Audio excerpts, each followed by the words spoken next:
Asunción, nombre extraño que un día te pusieron los hombres del mar, que vinieron buscando el tesoro y encontraron tu hermoso lugar. Asunción embojera baumi, ambue putanguau baikue, ojeka bomba ejepeta.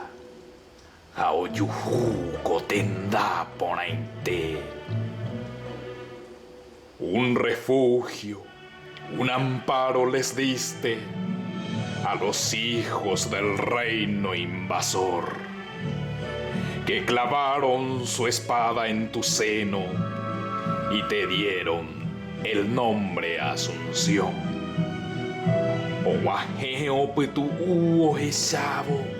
Nemba puna hao nyoraino, oi kutupe ikse neñe ame, aje inde veupeno Asunción. Desde entonces llegaron con hambre de dinero, de plata y de sol, se adueñaron de toda esta tierra y de toda esta inmensa nación. Upetegui veuvare are, ojeka virumi cuaraje, oñemomba epa condeivire, cotentangua sueteo yapuje.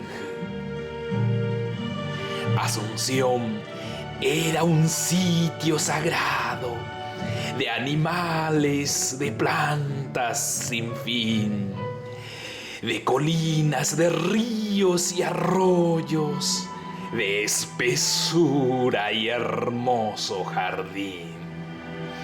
Geneva koidumane ume, mumbacuera jaumi cuarajú, suruja y betuño putua, obu asepa botetu.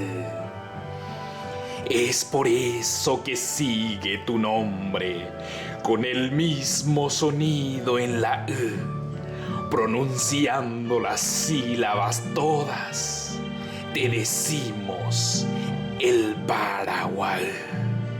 Aupe vareaco y conderera, orajaba opacuevo pe iñe pejengüera japuvo, lo endebe se Paraguay.